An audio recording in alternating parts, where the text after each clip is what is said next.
Hello friends, let's start registration under GST. बहुत important chapter का quick rapid revision. जी दोस्तों, इस चैप्टर में जितने भी कंसेप्ट्स आपके एग्जाम के लिए एप्लीकेबल है सब कवर्ड है, विद आरटीपीज एमटीपीज क्वेश्चंस भी कवर्ड है एंड हर एक जगह एग्जाम्पल से भी अच्छे अच्छे पॉइंट्स को एक्सप्लेन किया गया है। So let's start registration under GST, very very important chapter. So बेटा, रजिस्ट्रेशन अंडर जीएसटी में पहला दो पॉइंट है कि किनको रजिस्ट्रेशन जीएसटी में करना है। इस पे दो सेक्शन है बहुत इंपॉर्टेंट। एक सेक्शन 22 जहाँ पे एक टर्नओवर लिमिट बताया गया, एग्रीगेट टर्नओवर लिमिट से क्रॉस करता है तो आपको रजिस्ट्रेशन करना है। और सेक्शन 24 में बताया गया कंपलसरी रजिस्ट्रेशन, और 23 में बताया गया रजिस्ट्रेशन आपको ज़रूरत नहीं है किन किन सिचुएशन पे। तो दोस्तों 22, 23, 24 बहुत अच्छा से पढ़ना है, इस पे कुछ ज़्यादा ही पॉइंट्स है। उसके बाद रजिस्ट्रेशन का प्रोसेस, कैंसिलेशन, सस्पेंशन, रिवोकेशन, बहुत आसान टॉपिक है, पूरा एंटायर चैप्टर ही आसान है। तो फर्स्ट जो सेक्शन 22 है यहाँ पे कुछ लिमिट्स वगैरह याद रखना है। और first point, person liable for registration in aggregate turnover, person must register in state UT from where taxable supply is made। आपको उसी स्टेट और यूटी में रजिस्ट्रेशन करना है जहां से टैक्सेबल सप्लाई किया।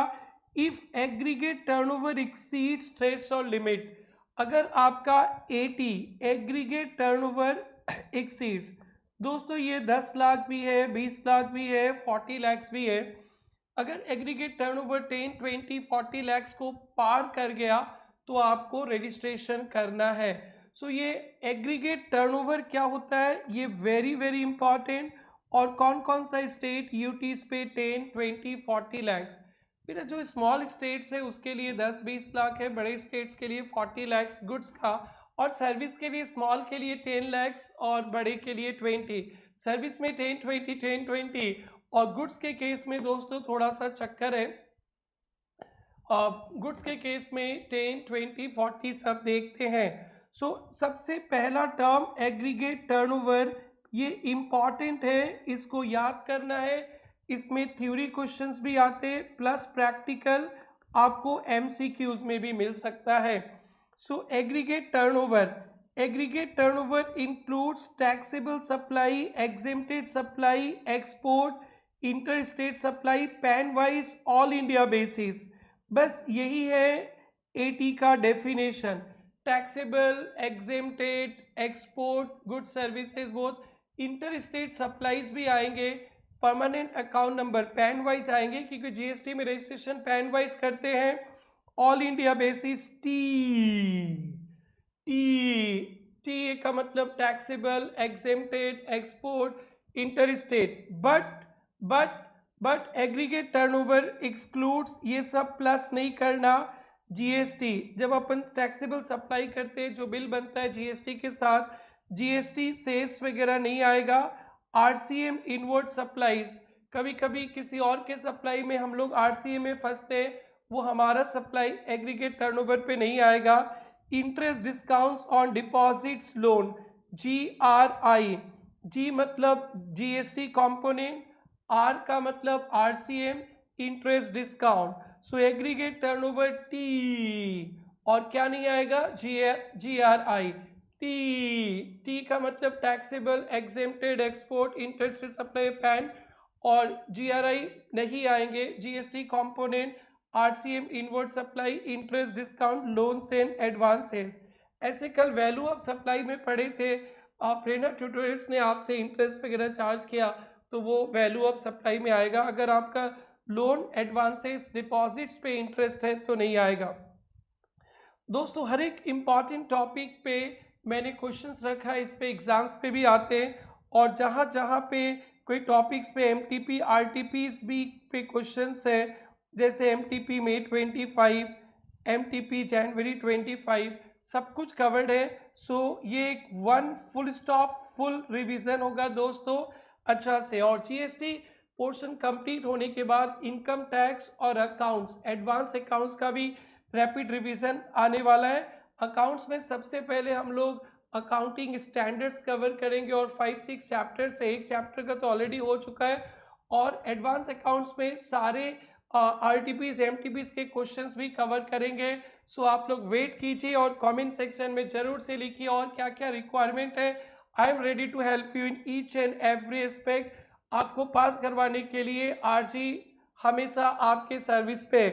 सो चलिए, P registered person providing information for October, intra state outward, inter state exam, turnover, payment IGST, CGST, custom duty, payment for availing GTA, GST payable on GTA RCM पे है। Explain the meaning of aggregate turnover. Aggregate turnover के लिए T और GRI नहीं आएगा, इतना याद रखना। And compute aggregate turnover. Aggregate turnover पे ये टैक्सेबल आएगा, एग्जेम्प्टेड भी आएगा, एक्सपोर्ट ऑफ गुड्स भी आएगा, जीएसटी नहीं, जीएसटी नहीं, दूसरे ड्यूटीज टैक्सेस आएंगे, और आरसीएम पे जो टैक्स आप पे करोगे नहीं आएगा। 8, 4, 20 और 12, 32 एंड 40, तो 32,40,000 एग्रीगेट टर्नओवर। ये बहुत इंपॉर्टेंट है, इसे आप लोग ध्यान पे रखना। नाउ एग्रीगेट टर्नओवर का लिमिट्स देखते हैं दोस्तों। पहले गुड्स के लिए only goods intra state UT, intra state और इंट्रा यूटी। अगर गुड्स को लेकर इंटर स्टेट सप्लाई है ना, तो वो कंपलसरी में कवर्ड हो जाएगा। सो गुड्स के केस में ओनली इंट्रा स्टेट का लिमिट है, और 22 में इंटर स्टेट हो गए ना तो सेक्शन 24 पकड़ लेगा।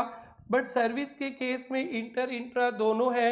सो चलिए बेटा, गुड्स के केस में बाजू में लिख भी लीजिएगा, इंटर स्टेट सप्लाई होगा तो compulsory with in the state supply करेंगे। बहुत छोटे राज्य पे NE4, NE4 मतलब मणिपुर, मिजोरम, नागालैंड, त्रिपुरा। मेक माई ट्रिप नो मैं बोलता हूँ क्लास में, मणिपुर, मिजोरम, नागालैंड, मणिपुर में, मिजोरम, नागालैंड, त्रिपुरा।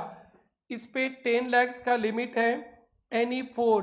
और 6 स्टेट्स और यूटीज में, जिसमें नॉर्थ ईस्ट, अरुणाचल प्रदेश, मेघालय और सिक्किम, ब्रदर सिस्टर्स, और हिली एरिया तेलंगाना, उत्तराखंड, तेलंगाना अभी नया स्टेट बना था, और पुडुचेरी। इस 6 स्टेट्स में 20 lakh, rest of the India पे 40 लाख। सो कैसे याद करेंगे? मेक माई ट्रिप नो, मणिपुर, मिजोरम, नागालैंड, त्रिपुरा 10 लाख, और 6 स्टेट्स और यूटीज मिलाकर, जिसमें आपके नॉर्थ ईस्ट 7 सिस्टर्स और ब्रदर्स के 3 है, अरुणाचल, मेघालय, सिक्किम। अब बचा बेटा हिली एरिया, हिली एरिया बेटा उत्तराखंड ले लेंगे, पुडुचेरी एंड तेलंगाना।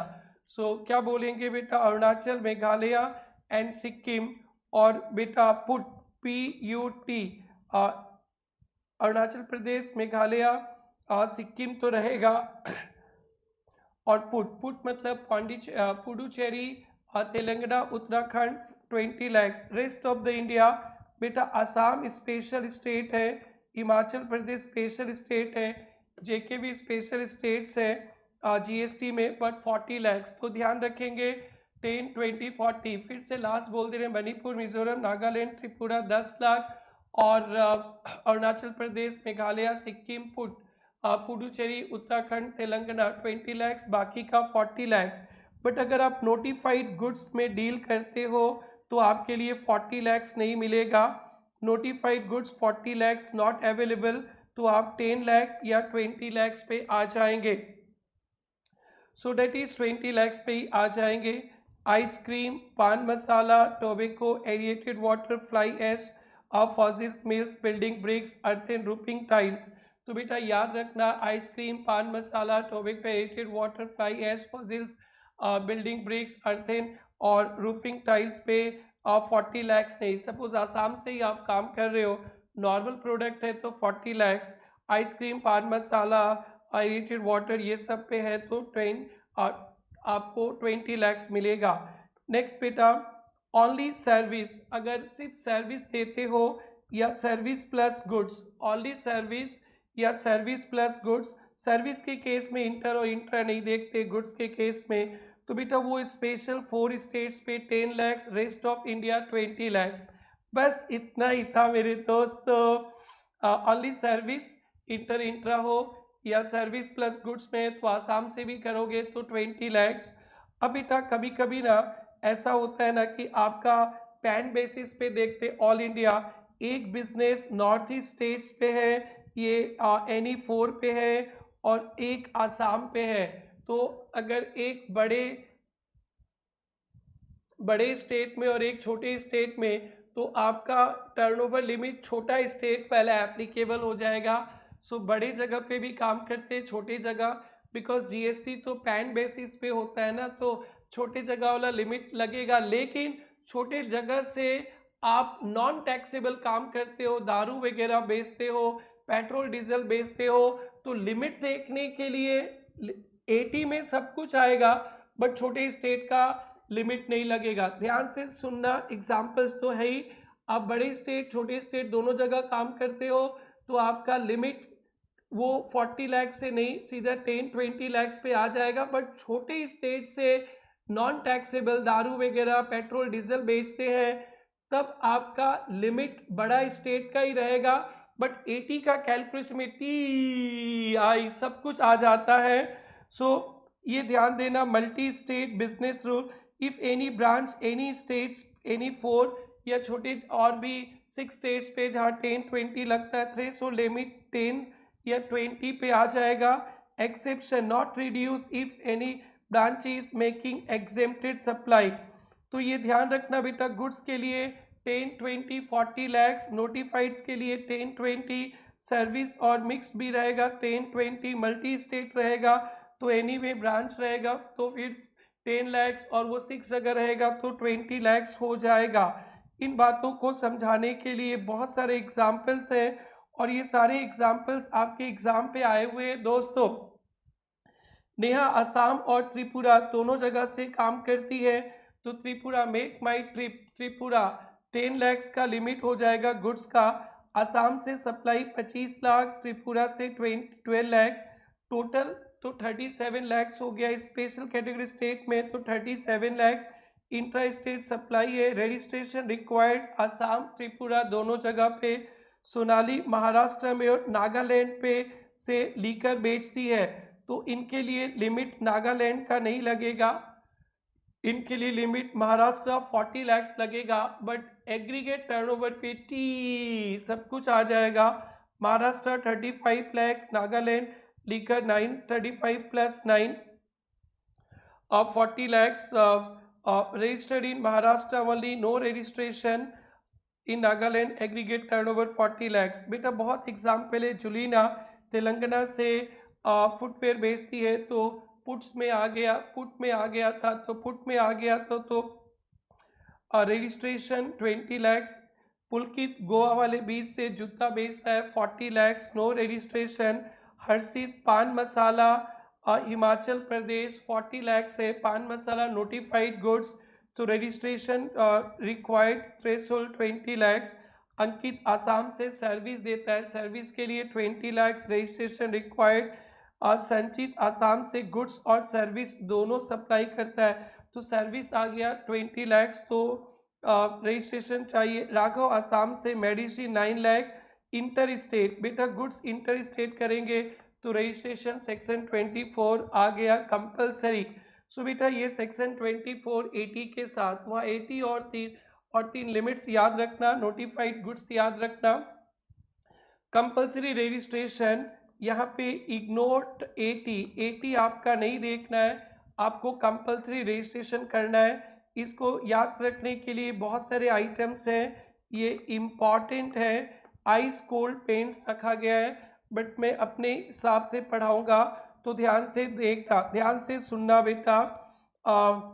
सबसे पहले CTP कैजुअल टैक्सेबल पर्सनस का रजिस्ट्रेशन कंपलसरी है, नॉन रेसिडेंट टैक्सेबल पर्सनस का कंपलसरी रजिस्ट्रेशन है, इंटर स्टेट सप्लायर का कंपलसरी रजिस्ट्रेशन है। सो बेटा CTP एंड RTP और इंटर स्टेट सप्लायर गुड्स का सर्विस का 20 लाख तक तो एक 20 लाख सर्विस के में तो इंटर देखना ही नहीं है, गुड्स में इंटर स्टेट करेंगे टैक्सेबल। और बेटा एजेंट कहाँ गया, agent person making taxable supply on behalf of other, agent broker, कोई एजेंट है टैक्सेबल सप्लाई करता है प्रिंसिपल के बिहाफ पे, तो एजेंट भी कंपलसरी है बेटा, कंपलसरी है। और बेटा आरसीएम में अगर आप फंस गए, liable under RCM except if only RCM outward supply, आपका आउटवर्ड सप्लाई है तो दूसरा कोई फंसेगा, आरसीएम में इनवर्ड सप्लाई है तो आप फंस गए। तो बेटा ये 5 पॉइंट तो एकदम जुबान पे रखना। Inter state supplier of goods services तो आपको तो पता ही है 20 लाख तक का था, और गुड्स में 1 रुपया का भी इंटर स्टेट सप्लाई करेंगे taxable. CTP, NRTP person making agent है जो टैक्सेबल सप्लाई करते हैं प्रिंसिपल्स का, और आरसीए में फंस जाएंगे तब।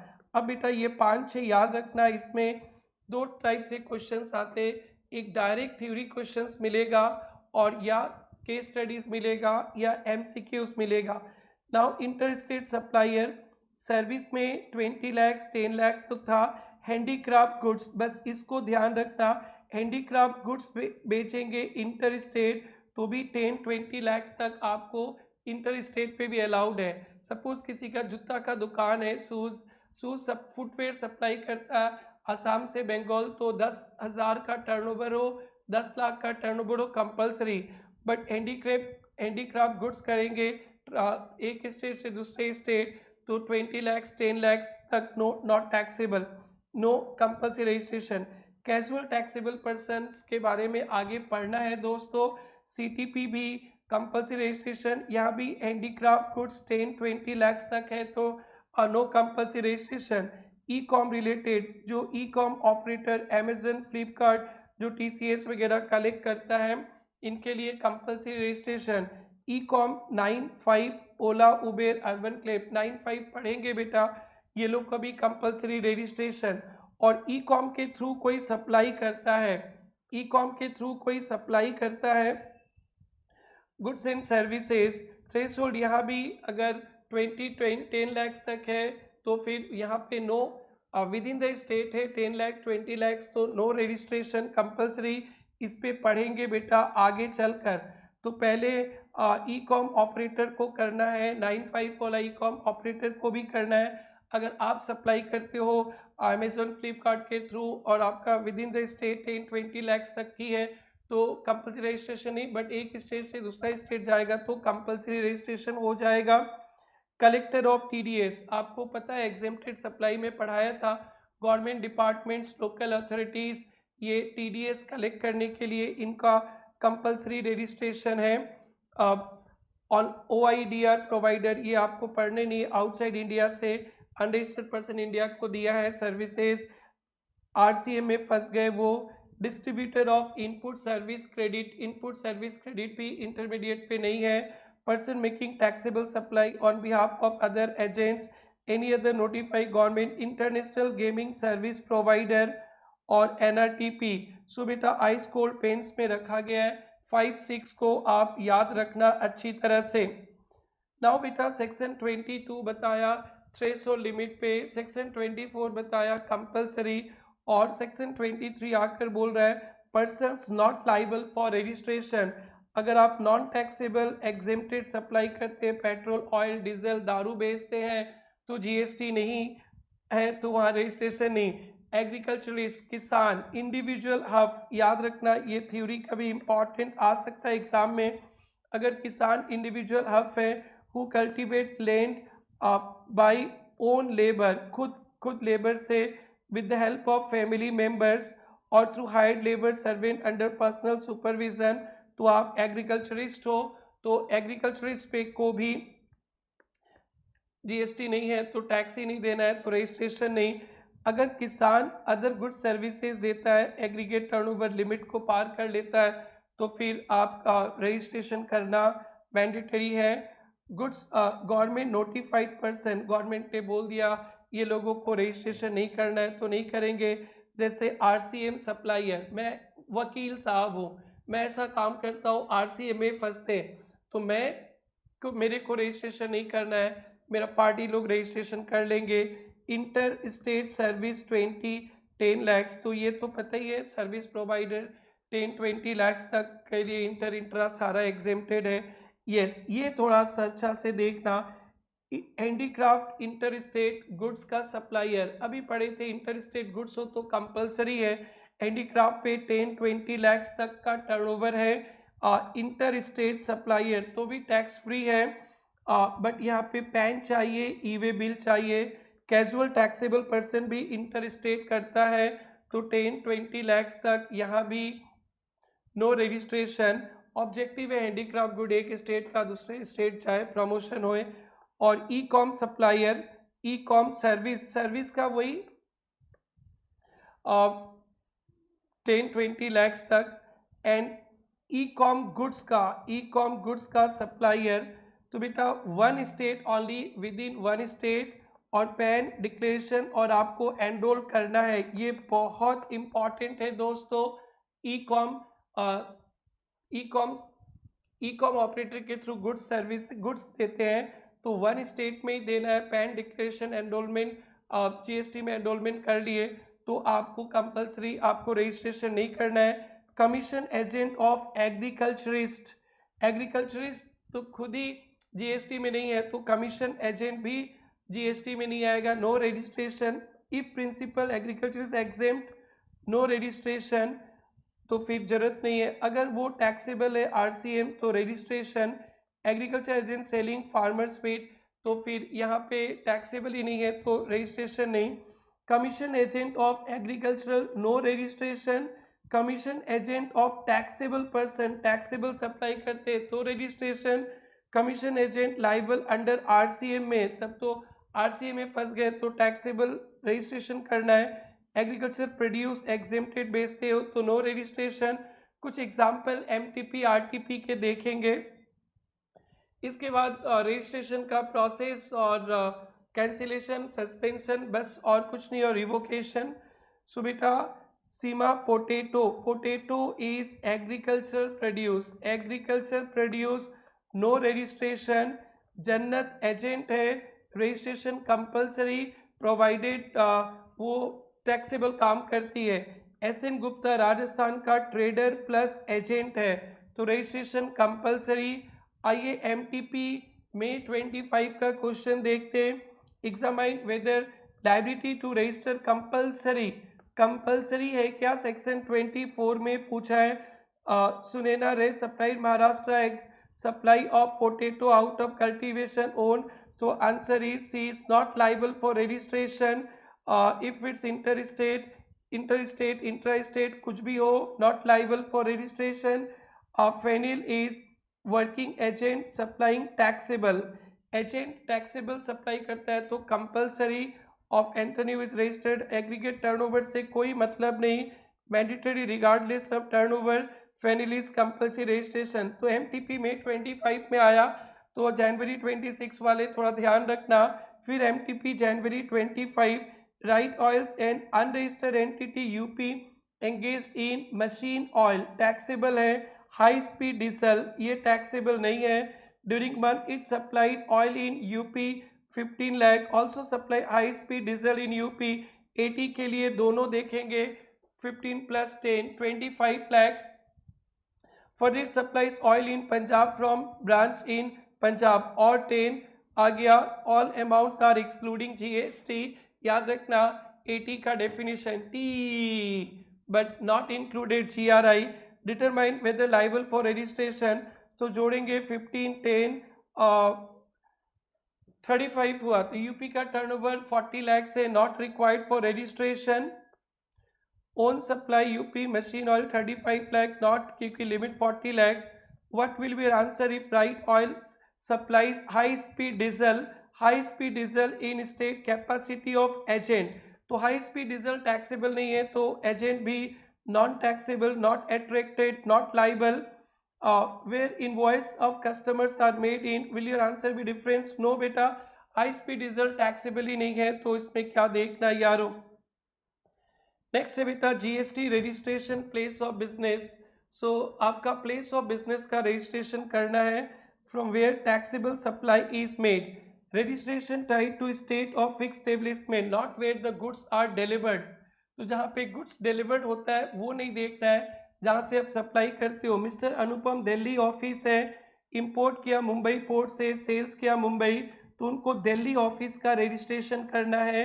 No registration of Mumbai, only Delhi का रजिस्ट्रेशन करना है। सो बेटा next point, registration in case of transfer of business. कभी ऐसा होता है कि आपने अपना बिजनेस बेच दिया, रोहित ने अपना बिजनेस बेच दिया निशांत को, तो रोहित अपना रजिस्ट्रेशन कैंसिल करवाएगा और निशांत अपना रजिस्ट्रेशन करवाएगा जीएसटी में। Transfer succession of business going concern, transferee जिसको बिजनेस मिला है वो रजिस्ट्रेशन करेगा from the date of transfer succession. Amalgamation demerger, merger हुआ by high court tribunal order, तो यहाँ भी नया कंपनी को रजिस्ट्रेशन करना है from the date of register of company certificate of incorporation. ध्यान देना। अब हमारा नेक्स्ट टॉपिक शुरू होगा जीएसटी में रजिस्ट्रेशन कैसे करवाएं, रजिस्ट्रेशन का full detail discussion. Yes, GST registration का प्रोसीजर एंड इफेक्टिव डेट बहुत इंपॉर्टेंट है दोस्तों। ये टॉपिक आपने पढ़ा था सेक्शन 22, सेक्शन 24 के हिसाब से अगर आप लाइबल फॉर रजिस्ट्रेशन है सो आपको कहाँ अप्लाई करना है, कितने दिनों के अंदर। In every state UT where person is liable, जिस स्टेट और यूटी से आप बिजनेस करते हो उसी स्टेट यूटी में आपको अप्लाई करना है within 30 days from the date of becoming liable. Suppose आप आसाम से बिजनेस करते हो, आज आपका टर्नओवर 40 लाख पार कर गया, तो आज से विद इन 30 डेज, मतलब कल एक दिन से शुरू हो जाएगा। आज से 1 अक्टूबर है तो 2 अक्टूबर एक दिन से शुरू हो जाएगा, विद इन 30 डेज अप्लाई करना है। या आप कंपल्सरी लाइबल फॉर रजिस्ट्रेशन आज से हो गए तो within 30 days. But casual taxable person, non resident taxable person के लिए जिस स्टेट और यूटी में ये सप्लाई करना चाहते हैं, कैजुअल टैक्सेबल पर्सन ये ट्रेड फेयर वगैरह पे आते हैं, एनआरटीपी इंटरनेशनल टैक्स फेयर पे ट्रेड फेयर पे आते पढ़ाएंगे। इनके लिए अलग सिस्टम है। 5 days prior to commencement of business.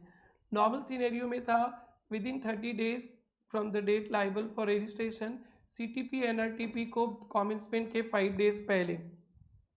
और टेरिटोरियल वाटर ऑफ इंडिया से, अगर टेरिटोरियल वाटर ऑफ इंडिया से सप्लाई करते हो तो आपको कहाँ पे, कौन सा स्टेट में, तो बेटा अपने प्लेस ऑफ सप्लाई में पढ़े थे नियरेस्ट कोस्टल स्टेट और UT, coastal state UT nearest to appropriate base line, और विद इन 30 डेज इसका भी नियम है। तो बेटा विद इन 30 डेज ही नियम है। और बस एक बात ध्यान रखता है एनआरटीपी और सीटीपी के लिए, एनआरटीपी और सीटीपी के लिए with in 5 days in advance इनके रजिस्ट्रेशन पे आगे पढ़ेंगे। तो इफेक्टिव डेट ऑफ रजिस्ट्रेशन ये बहुत बहुत इम्पॉर्टेंट है। अगर विद इन 30 डेज आपने अप्लाई कर दिया तो from the date you are liable for registration, from the date person liable for registration, इस पे बहुत सारे एग्जाम्पल। और 30 डेज के अंदर अप्लाई नहीं किया, ऑन टाइम अप्लाई नहीं किया, तो जिस दिन आपका रजिस्ट्रेशन सर्टिफिकेट आया है उसी दिन से grant of registration, very very important effective date. अगर अप्लाइड विद इन 30 डेज तो लाइबल डेट से, not applied within 30 days तो बेटा ग्रांट डेट से। तो एक रूल याद रखना, one liner, if applied within 30 days effective date, date liable, otherwise date of grant, date of grant. इस पे बहुत क्वेश्चन है। और एमटीपी सितंबर 25 यानी जनवरी 26 वाले बच्चे, ओसीआर अंकिता सर्विस का टर्नओवर 20 लाख 1 नवंबर को पार हुआ तो इनको 1 दिसंबर तक अप्लाई करना है। वरुण इंडस्ट्रीज का टर्नओवर 40 लाख 1 अगस्त को पार हुआ और इन्होंने अप्लाई किया 20 अगस्त, विद इन 30 डेज कर दिया, सर्टिफिकेट 25 को मिला, तो you will be liable from 1 अगस्त से। श्वेता इन्फोटेक्स का टर्नओवर 20 लाख 25 सितंबर, अप्लाई 27 अक्टूबर, लेट कर दिया तो सर्टिफिकेट जब से आएगा 5 नवंबर से ही आप इफेक्टिव रजिस्टर्ड माने जाओगे। सेम क्वेश्चन बेटा एमटीपी सितंबर 25 पे। इसलिए दोस्तों ये रैपिड रिवीजन है, पर अल्टीमेट बेटा आपका पूरा फुल सिलेबस ही रिवाइज करवा देगा अच्छी तरह से, determine with examples and all. आपको फिर से अलग पढ़ना ही नहीं पड़ेगा, इसलिए स्पीड नहीं, स्लो से स्लोली आराम से देखना। इफेक्टिव डेट ऑफ रजिस्ट्रेशन, बेटा इफेक्टिव डेट में दो बात याद रखना, ऑन टाइम लाइबल डेट, और लेट किया तो बेटा रजिस्ट्रेशन का डेट से। The aggregate turnover Nakul Mumbai exceeds 40 lakh, 1 अगस्त को Nakul industry LED Mumbai sales Pune submits application 20 August. Wow, अच्छा अच्छा अच्छा, तो 1 अगस्त से आप रजिस्ट्रेट माने चाहोगे।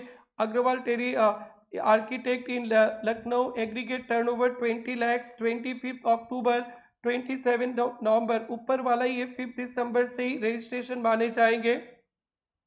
बेटा कुछ छोटी छोटी one liner, state wise registration, suppose Prerna tutorials का 2 जगह बिजनेस है, असम बंगाल पे, तो 2 रजिस्ट्रेशन चाहिए, 1 रजिस्ट्रेशन पर state, separate registration for each state even if multiple, ठीक है। और एक बात सुनना, विद इन द स्टेट अगर मेरे पास 3-4 प्रेरणा ट्यूटोरियल्स का ब्रांचेस है तो मेरी मर्जी, मैं 3-4 रजिस्ट्रेशन भी कर सकता हूँ, सिंगल रजिस्ट्रेशन कर दूंगा गुवाहाटी का प्रिंसिपल प्लेस, और आसाम में 3-4 जगह है तो additional place. 2 state 2 registration, 1 state many places, आपकी मर्जी। एक स्टेट में रजिस्ट्रेशन एक ही जगह का कर लो प्रिंसिपल प्लेस, और बाकी के स्टेट के दूसरी जगह को एडिशनल प्लेस।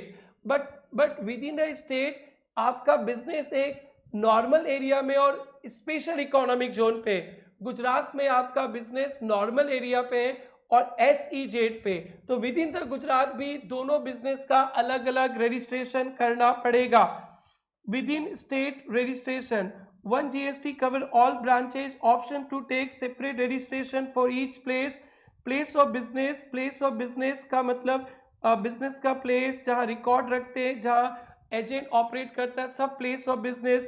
फिक्स्ड एस्टेब्लिशमेंट मतलब place other than registered place with permanence and resources. Place of supply में भी बताए थे, फिक्स्ड एस्टेब्लिशमेंट मतलब रजिस्टर्ड प्लेस छोड़ के और कोई भी जगह है आपका।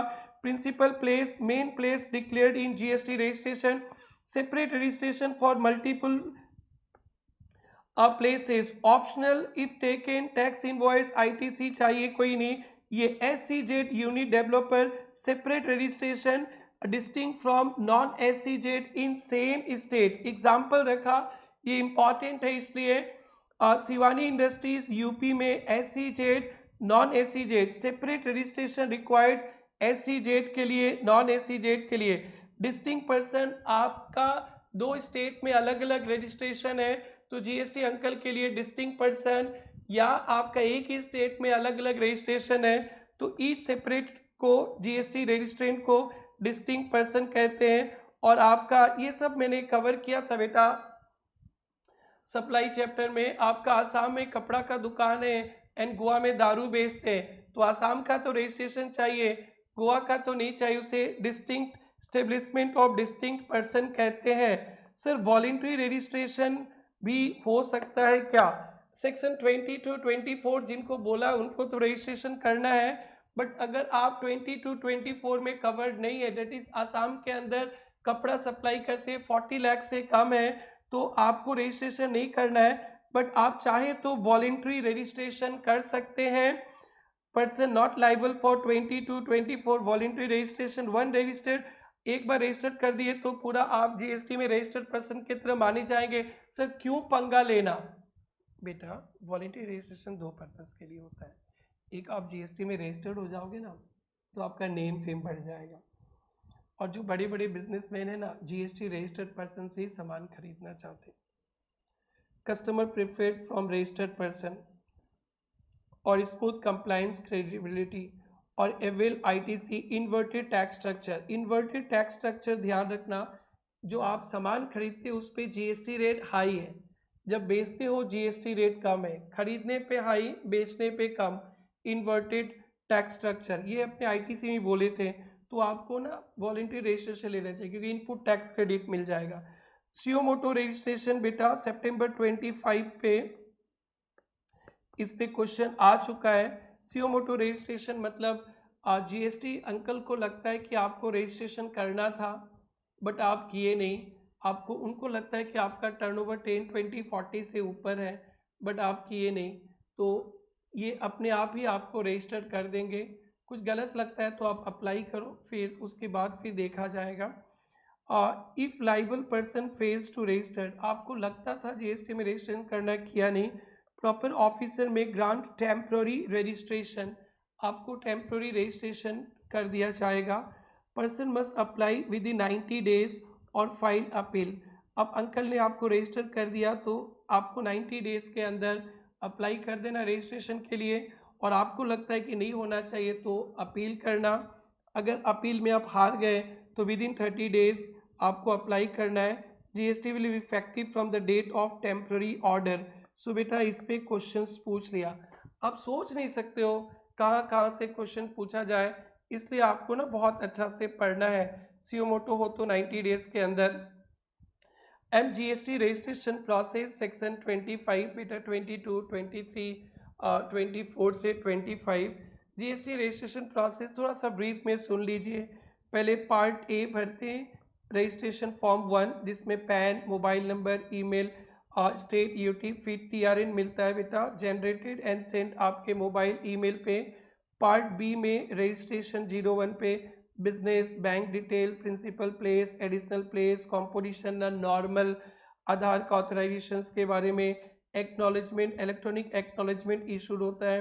फिर विद इन 7 डेज आपका पार्ट ए पार्ट बी जाने के विद इन 7 डेज आप ऑफिसर वेरीफाई कर देगा और आपको रजिस्टर कर देगा। कुछ उनको और इन्फॉर्मेशन चाहिए तो आपको फिर से इंटीमेट करेगा, अदरवाइज यू आर रजिस्टर्ड। ये 7 दिन के अंदर रजिस्टर्ड। चट मगनी पट विवाह डेफिशिएंसी मिला तो रजिस्ट्रेशन 03 पे 7 डेज के आपको चिट्ठी आएगा, मतलब इंटीमेशन आएगा। अगर आधार ऑथेंटिकेशन नहीं करवाया तो 30 डेज के अंदर, और डिसीजन में अप्रूव या रिजेक्ट भी हो सकता है, 05 में आएगा। स्पेशल फॉर्म है NRTP के लिए, TDS, TCS, ऑनलाइन गेमिंग वगैरह के लिए। CTP के लिए सेम फॉर्म है बेटा, separate procedure, REG not applicable, NRTP, TDS, TCS। तो बेटा ये सब तो मत देखना, इतना तो याद रखना है NRTP और TDS, TCS वाले के लिए सेपरेट फॉर्म। CTP के लिए यही फॉर्म है। डीम्ड अप्रूवल ऑफ एप्लीकेशन, अगर GST अंकल 7 दिन के अंदर कुछ भी नहीं बोले तो मान लिया जाता है हाँ आधार ऑथेंटिकेशन डन या एग्जेम्प्टेड, आधार ऑथेंटिकेशन नहीं चाहिए। सो 7 दिन के अंदर आप अप्रूव्ड, वो लोग हाँ या ना कर ही देंगे। नहीं किया तो फिर 7 दिन के अंदर। अगर आधार ऑथेंटिकेशन नहीं किया या आप फेल हो गए आधार ऑथेंटिकेशन से तो 30 डेज के अंदर कुछ नहीं बोला GST अंकल तो रजिस्टर्ड। नोटिस इशूड किया था, आपसे कुछ और मांगा था और उसका रिप्लाई भी कर दिया, 7 डेज के अंदर कुछ भी नहीं बोला तो आप you are registered. But Aadhaar authentication नहीं होगा तो 30 डेज इंपॉर्टेंट है बेटा। ये आधार ऑथेंटिकेशन है। नेक्स्ट टॉपिक, इसको सबसे लास्ट में अपने डिस्कस करते हैं। अब जीएसटी का रजिस्ट्रेशन छोटे छोटे टॉपिक्स पहले कवर कर लेते हैं। जीएसटी रजिस्ट्रेशन के लिए आपको bank details rule 10A, rule 10A ना बहुत इम्पॉर्टेंट है। पेपर सीटर रूल 10A लिख देंगे और आपसे बताया नहीं जाएगा ये क्या टॉपिक पे, तो ध्यान रखना। Bank account detail rule 10A very very important है। सो आपको क्या करना है, bank account detail, furnish bank account detail with in 30 days of registration और बिफोर फाइलिंग GST और 1 IFF which ever is earlier. तो आपको बैंक अकाउंट डिटेल इमीडिएटली भी दे दिए रजिस्ट्रेशन के समय तो ठीक है, और नहीं दिए तो within 30 days of registration या बिफोर फाइलिंग GST और 1 या IFF जो अर्लियर है बैंक अकाउंट डिटेल देना है। अगर नहीं देंगे तो ऑटोमेटिकली आपका जो GST रजिस्ट्रेशन था वो सस्पेंडेड हो जाएगा, और फिर डाल देंगे तो ऑटोमेटिकली वो नॉर्मलाइज हो जाएगा, आगे मिलेगा। तो रूल 10A ध्यान रखना। Example, okay, mandatory at registration for TDS, TCS, suo motu cases. TDS, TCS और सियोमोटो केसेस पे तो आपको रजिस्ट्रेशन के समय ही देना है। नाउ एग्जाम्पल, प्रिया गेट्स रजिस्टर्ड 1 अगस्त को रजिस्टर्ड हुआ, must furnish bank detail by 31 August 30 days के अंदर और बिफोर फाइलिंग GST और 1 डेट इज 10th अगस्त नहीं होगा, दिस वन अगस्त में रजिस्टर्ड हुए ना बेटा, तो 10 सितंबर या 11 सितंबर डाल सकते हैं, 11 सितंबर, वो नेक्स्ट मंथ के 10 तारीख तक, 11 तारीख 10 था, 11 कर दिया गया। सो ये ध्यान देना। Requirement of PAN, bank account detail और पैन आपके जीएसटी रजिस्ट्रेशन के लिए कंपलसरी है, but TAN allowed for TDS deductors के लिए टैन अलाउड है। NRTP can use prescribe alternative documents, NRTP का रजिस्ट्रेशन पढ़ेंगे, उनका तो इंडिया में पैन नहीं होता है, उनके लिए अलग document. And online money gaming to Indian player not required PAN, ये थोड़ा सा नया है, ध्यान रखेंगे। Online money gaming outside India से दे रहे हैं, not required to declare PAN और स्टेट। नेक्स्ट है बेटा फिजिकल वेरिफिकेशन। अगर कभी जीएसटी अंकल को लगता है कि थोड़ा रिस्की है, सेंसिबल है, तो फिजिकल वेरिफिकेशन किया जाता है आपके बिजनेस प्रेमाइसेस का। यहाँ पे एक छोटा सा क्लैरिफिकेशन है, फिजिकल वेरिफिकेशन में ऑनर को रहना जरूरी नहीं है, एप्लीकेंट को रहना जरूरी नहीं है। Physical verification if Aadhaar authentication not done या फैक्ट और ऑफिसर डीम फिट, मतलब इतना रिस्क वगैरह लग रहा है कि आधार ऑथेंटिकेशन होना चाहिए, या ऑफिसर को लगता है, तो फिर आपको फिजिकल, आपके बिजनेस प्रेमाइसेस का फिजिकल वेरिफिकेशन होगा। ये इम्पॉर्टेंट है, थोड़ा क्लेरिफिकेशन आया।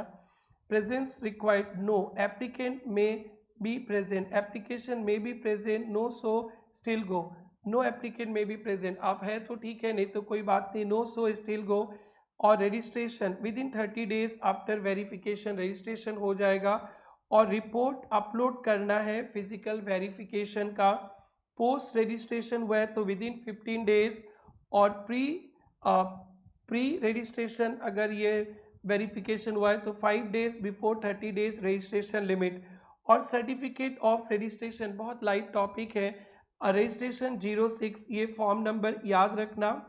रजिस्ट्रेशन सर्टिफिकेट आपको इलेक्ट्रॉनिक मिलेगा, जिसमें principal place of business, additional place of business दिखाना है, और यूनिक 15 करेक्टर का रहेगा। तो ध्यान रखना, जीएसटी रजिस्ट्रेशन जो नंबर आएगा वो 15 करेक्टर का रहेगा, ये इम्पॉर्टेंट है, जिसमें 2 digits, first 2 digits state code, 10 digits pan या टैन रहेगा, 2 digits entity code, 1 digit checksum रहेगा, ये इम्पॉर्टेंट पे रखना 15 character.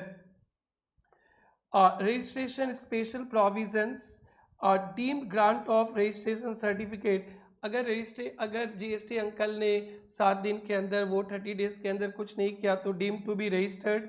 Deem registration, GST registration, SGST, UTGST deemed valid under CGST if not rejected. Unique identity number, बेटा ये थोड़ा सा इंपॉर्टेंट आ गया। यूनिक आइडेंटिटी नंबर अतिथि देवो भव, that is United nation agencies, embassies, notified bodies को दिया जाता है, ये लोग रजिस्टर्ड नहीं माने जाते, फॉर रिफंड और within 3 working days. Casual taxable person, non resident taxable person वो होते, कैजुअल टैक्सेबल पर्सन वो होते जो आसाम में बिजनेस करने आते हैं, कभी कभी आते, डेट इज ट्रेड फेयर, इनका कोई फिक्स प्लेस ऑफ बिजनेस नहीं है। एनआरटीपी इंटरनेशनल एक्सपो वगैरह पे फॉरेन से जो आते, no fix place of business और रेसिडेंस इन इंडिया। ध्यान रखना, person making occasional supply state duty where no fix place of business, trade fair. Non resident making occasional taxable supply India without fix place of business, permanent residence. So CTP NRTP का compulsory registration पड़े थे, और within 5 days before commencement of business. PAN required for CTP, NRTP के लिए क्या documents चाहिए, important. और CTP का सारा सिस्टम तो नॉर्मल रजिस्ट्रेशन के तरह ही है। NRTP self attested passport, application signed by Indian resident with PAN, submit tax identification number, unique ID of home country और पैन इफ अवेलेबल, वो जिस देश का है उसका tax identification number. Form NRTP के लिए स्पेशल फॉर्म, सीटीपी के लिए REG 01। वैलिडिटी, बेटा सीटीपी एनआरटीपी का रजिस्ट्रेशन वैलिड 30 डेज के लिए मांगा तो 30 डेज होगा, 90 डेज के लिए मांगा तो 90, 50 डेज के लिए 50, maximum 90 days which can be extended by 90 days. Important, और इनको एडवांस में सीटीपी एनआरटीपी को एस्टिमेट करके टैक्स देना है, तो इनका वैलिडिटी 90 डेज और एक्सटेंशन 180 डेज का ही हो सकता है। अगर 30 डेज का ही आपका एक्सपो में रहना है तो 30 डेज के लिए अप्लाई करेंगे, मिल जाएगा। शॉर्टकट याद रखना, एनआरटीपी को पासपोर्ट 3 चाहिए, स्पेशल फॉर्म सीटीपी के लिए pan REC 01, amendments and cancellation of registration. बेटा जीएसटी रजिस्ट्रेशन में जो डिटेल्स दिए थे उसमें कुछ अमेंडमेंट वगैरह करना है, तो यहाँ पे 2 चक्कर है, core field non core field. बेटा इस पे अभी तक एग्जाम में क्वेश्चन नहीं देखे हैं, तो ध्यान से आप लोग देखिए अच्छा से। Changes in registration details must be filed registration 14 with in 15 days. आप रजिस्ट्रेशन करते समय जो डिटेल्स दिए थे उसमें कोई भी चेंजेस हैं, जब भी चेंजेस हुआ within 15 days registration form number 14 पे आपको बताना है। कोर फील्ड दैट इज नाम चेंज हो गया, प्रमोटर्स चेंज हो गया, principal place, additional place need approval of officer और effective from change date. Very very important, paper setter पूछेगा कौन सा कोर फील्ड है, कब से इफेक्टिव होगा, तो name without pan, pan change होगा तो पुराना कैंसिल और नया लेना, ये तो आप ध्यान रखना है। प्रमोटर्स का नाम, principal place, additional place, core field है, यहाँ पे अप्रूवल चाहिए, और चेंज जिस दिन हुआ उस दिन से effective. Non core mobile email ID functionaries authorise signatory change हुआ, ऑटोमेटिकली अमेंडेड हो जाएगा ऑन सबमिशन। पेन चेंज हो गया तो जिसका निशांत ने अपना बिजनेस रोहित को भेज दिया, तो निशांत का पैन रोहित का पैन अलग है, तो निशांत अपना अप्लाई करेगा कैंसिलेशन के लिए, रोहित अप्लाई करेगा रजिस्ट्रेशन के लिए। पैन चेंज होगा तो फ्रेश रजिस्ट्रेशन। और डीम्ड अप्रूवल, यहाँ पे अप्रूवल चाहिए था, अगर कुछ खबर नहीं आया 15 वर्किंग डेज और 7 डेज पोस्ट रिप्लाई उन्होंने कुछ मांगा था, आपने बताया, तो deem to be approved. Next है बेटा cancellation and suspension of registration. So cancellation and suspension of registration start करते हैं। Yes, cancellation and suspension of registration पे इंस्टीट्यूट बहुत क्वेश्चन पूछता है बेटा। इस चैप्टर में एक शुरुआत में था सेक्शन 22 24, और कैंसिलेशन सस्पेंशन होलसेल में क्वेश्चंस पूछता है, तो आप लोग आराम से रिलैक्स होके देखिए। हु में कैंसिल, सो बेटा टैक्स पेयर या legal guardian after death of proprietor, tax payer खुद ही अप्लाई कर सकता है कि भैया हमारा बिजनेस बंद कर दिया, हमारा टर्नओवर लिमिट कम है, या मिस्टर एक्स के डैश होने के बाद घर वाला, या कुछ गोलमाल है भाई, गोलमाल है, वैसा कुछ देखे तो प्रॉपर ऑफिसर्स भी कैंसिल कर सकता है। सो बिजनेस डिसकंटिन्यूड हो जाएगा तो आपका registration cancel. Transfer, merger, death, transfer हो गया, मर्जर, डेथ तो cancel. Change in concession, PAN change हो जाएगा तो भी cancel. No longer required 20 to 24, आपके बिजनेस का टर्नओवर का लिमिट 10, 20, 40 से नीचे आ गया, कंपलसरी से आप निकल गए, बाहर आ गए, अब कंपलसरी रजिस्ट्रेशन का काम नहीं करते, और ऑप्ट आउट ऑफ वॉलेंट्री, किसी ने वॉलेंट्री रजिस्ट्रेशन किया। सो ये एक पॉइंट है, किस ग्राउंड पे रजिस्ट्रेशन कैंसिल होगा, नॉर्मल है ये। और बेटा रजिस्ट्रेशन इमीडिएटली कैंसिल नहीं होता है, आपको टाइम देते हैं, कुछ प्रोसेस है, उस पीरियड पे आपका रजिस्ट्रेशन सस्पेंडेड रहेगा। सस्पेंडेड रहेगा तो आपको जीएसटी का कंप्लाइंसेस नहीं करना है, आराम से बैठे रहना है, कुछ काम भी नहीं करना है। रजिस्ट्रेशन में भी suspended during cancellation proceeding to ease compliance, और no cancellation without opportunity being heard. अगर डिपार्टमेंट कैंसिल करता है तो आपको एक मौका देगा कि बताएगा इसलिए कर रहे हैं। लायबिलिटी आफ्टर कैंसिलेशन, ये थोड़ा सा केस स्टडीज़ के लिए इम्पॉर्टेंट है। सपोज आपका रजिस्ट्रेशन आज से कैंसिल हो गया 1 अक्टूबर से, तो सितंबर तक जो जीएसटी में टैक्स था वो आपको अक्टूबर में भी देना पड़ेगा। ऐसा नहीं मेरा कैंसिल पुराना टैक्स भी कैंसिल, ऐसे नहीं उठा के पटक देंगे वो लोग। Tax dues obligation before cancellation payable, tax dues found later, बाद में पता चला बट वो 1 अक्टूबर के पहले का है। और आप सीजीएसटी में कैंसिल हो गए जीएसटी के एक जगह तो सब सारे जगह, ये देखिए cancellation of registration bye proper officer RTP में 25, वेरी वेरी वेरी इंपॉर्टेंट। और केस स्टडीज भी कैसा डाला है मैं डिस्कस करूंगा। सो ये पॉइंट बहुत अच्छा से पढ़ना है। सो बेटा प्रॉपर ऑफिसर तभी आपका कैंसिल करेगा, आप चोरी चपाटी डैश डैश रिटर्न वगैरह कंटिन्यूसली कुछ पीरियड से ज़्यादा नहीं लगाते। Very easy to remember. First है contravention of act rule, not doing business from declared place. अगर आपने बिजनेस का प्लेस दिखाया तो गुवाहाटी से कर रहे हो, आप जोरहाट से नौगांव से, तो कैंसिल। फेक इनवॉइस, चोर हो तो कैंसिल। वायलेटिंग एंटी प्रॉफिटियरिंग, कुछ गलत काम कर रहे हो तो कैंसिल। रॉन्ग ITC क्लेम, गलत ITC लेना, ITC के लिए एंडो आडो था, कुछ कंडीशन था तो cancel. Not furnishing bank details, बताया था बैंक डिटेल्स देना होता है विद इन 30 डेज तो कैंसिल। आउटवर्ड सप्लाई GSTR 1 में ज़्यादा है GSTR 3B से, GSTR 1 पे ज़्यादा सप्लाई दिखा दी है, GSTR 3B में कम। ITC 99% से ज़्यादा ले लिए, वो rule 86B। Non filing of 6 months और 2 quarter return, so non filing of 6 months monthly return या क्वार्टरली के लिए 2, और कॉम्पोजिशंस के लिए not filing return for financial year within 3 months from the from due date, within 3 months from due date. वो composition के लिए date होता है 30 जून तक रिटर्न लगाना, नहीं लगाए तो कैंसिल। और फ्रॉड या misstatement, registration obtain by fraud मिल wilful misstatement, separation of fact तो कैंसिल। बेटा RTP में 25 का question, Mr. Hidey has obtained voluntary registration. So voluntary registration के केस में ये बहुत इम्पॉर्टेंट पॉइंट था। वॉलेंट्री रजिस्ट्रेशन किया है और 6 months के अंदर बिजनेस स्टार्ट नहीं किया तो cancel. In the state of Madhya Pradesh January but not commence business till September and the proper September. In October officer issues notice cancellation, you are required determine action taken by officer justified, yes, and also reach the circumstance where PO can cancel registration. बेटा ये PO can cancel registration, ये learn it, और ऐसे भी एक दो बार आप rewind करोगे तो याद ही हो जाएगा। सो इसका आंसर है yes, the action taken by proper officer is justified, not commence within 6 months।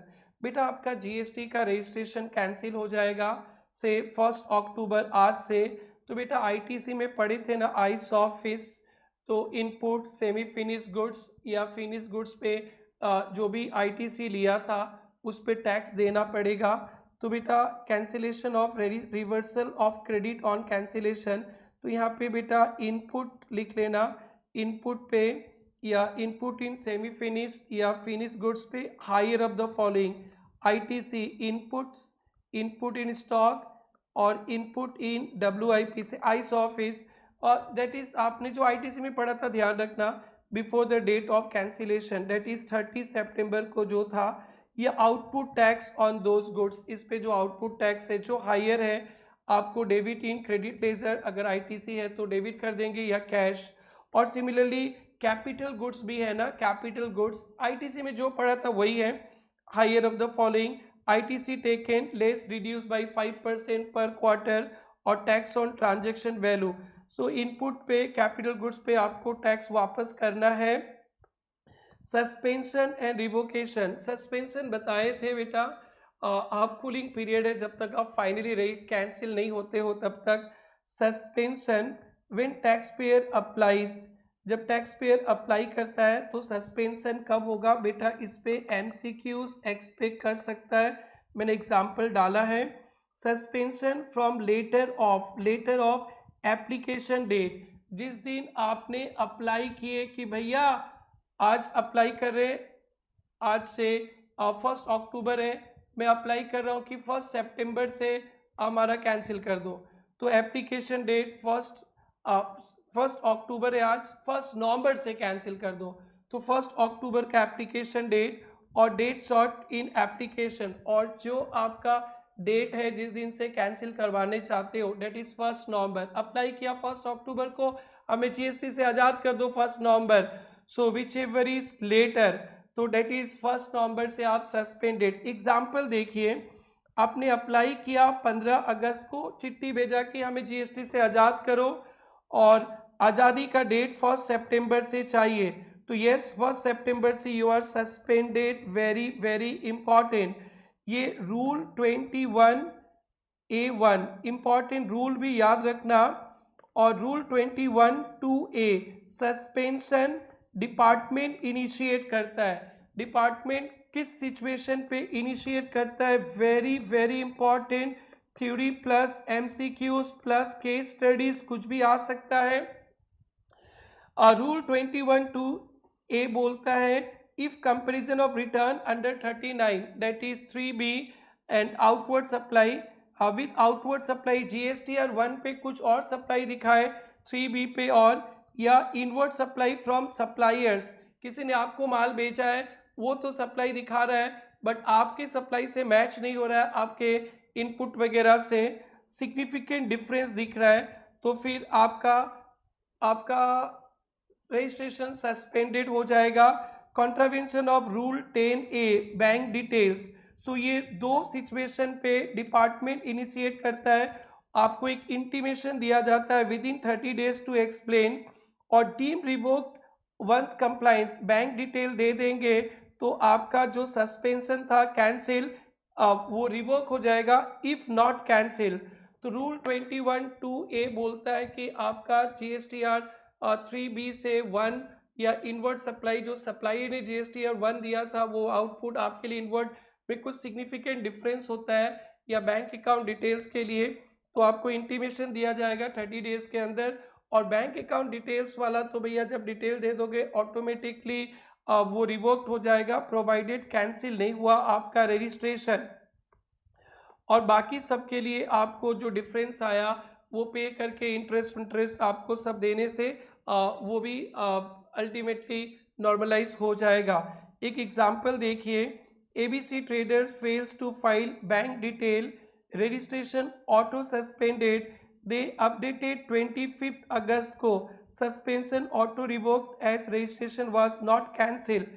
तो इफेक्ट ऑफ रजिस्ट्रेशन सस्पेंशन, आपका रजिस्ट्रेशन सस्पेंड हो जाएगा तो आप कूलिंग पीरियड में चले जाओगे, आपको रिटर्न नहीं भरना है, आपको टैक्स इनवॉइस नहीं बनाना है, और आप टैक्सेबल आउटवर्ड सप्लाई भी नहीं कर सकते हो। इम्पॉर्टेंट है, रिवोकेशन हु कैन अप्लाई, आपका रजिस्ट्रेशन डिपार्टमेंट ने कैंसिल कर दिया तो अगर आपका गलती नहीं है हाथ पैर जोड़ोगे, जाकर अप्लाई करोगे, रिटर्न नहीं डालने के लिए दिया तो रिटर्न डाल के हाथ पैर जोड़ना, जीएसटी अंकल खुश हो जाएंगे। So only if cancellation was suo moto by proper officer, department ने कैंसिल किया था तो ही आप अप्लाई कर सकते हो, not allowed for voluntary cancellation. आप पहले जाकर बोले थे जीएसटी से आजादी कर दो, कर दिया, नहीं जीएसटी में फिर से ला दो, ऐसे खिलवाड़ थोड़ी ना होगा। यूआईएन का अगर कैंसिल हो गया तो नॉट रिवोकेशन, लीगल हेयर्स ने अप्लाई किया तो रिवोकेशन नहीं, एंड रिवोकेशन का टाइम लिमिट तो वेरी वेरी वेरी इंपॉर्टेंट, इस पे क्वेश्चन भी रखा है विद इन 90 डेज, सरकार ने आपको रजिस्ट्रेशन कैंसिल कर दिया तो विद इन 90 डेज के अंदर अप्लाई करो, और ये एक्सटेंड भी हो सकता है 180 डेज से, तो मैक्सिमम 270 पे बहुत क्वेश्चंस आए दोस्तों, वेरी वेरी इंपॉर्टेंट। रिवोकेशन का कंडीशन, आप अप्लाई करोगे तो मस्ट फाइल पेंडिंग रिटर्न्स, तो कैंसिल पीरियड का तो रिटर्न भर ही नहीं सकते, कैंसिल पीरियड के पहले का कोई रिटर्न ड्यू है था ना बेटा, वो 6 मंथ्स 2 क्वार्टर, वो रिटर्न डाल दो, interest tax penalty late fee pay करो, फिर उसके बाद अप्लाई करो। और रिवोकेशन ऑफिसर्स का एक्शन तो वो अंकल डिसाइड करेंगे 30 डेज के अंदर, कुछ उनको चाहिए तो सो कुछ नोटिस देंगे, 7 दिन के अंदर आप अप्लाई कर देना है रिवोकेशन, और उनको सब ठीक लगे तो रिवोक कर देंगे। रिवोकेशन हो जाएगा तो ध्यान देना, after revocation issue revised invoice, जो आपने इनवॉइस रेज किया था उसको रिवाइज करना है, एंड फाइल रिटर्न, रिटर्न भी फर्स्ट रिटर्न, तो बेटा बहुत इंपॉर्टेंट है, ये जो कुछ दिख रहा है बेटा ये 1-2 पेज 11 पेज 12 डेडली इंपॉर्टेंट है। आइए देखते हैं लास्ट पॉइंट, रवि इंटरप्राइज का रजिस्ट्रेशन कैंसिल 1 नवंबर, apply within 30 days, calculator में काउंट कर लेना 30 डेज, नवंबर में 29, दिसंबर में 31 और जनवरी में 30। सो बेटा 29 plus 31 plus 30, 29 plus 31 plus 30 90 days. और if late extendable by 180 days more, तो बेटा जनवरी तक हो गया, फिर जनवरी में एक दिन, फरवरी 24 है 29, मार्च में 31, अप्रैल में 30, मई में 31, जून में 30 और शायद जुलाई 28 तक, टोटल 270 डेज हो जाएगा, जरूर से देखना। एंड लास्ट टॉपिक बेटा आधार ऑथेंटिकेशन। सो आधार ऑथेंटिकेशन के लिए चार सेक्शंस है, ध्यान से सुनेंगे, लाइट रीडिंग पे रखना।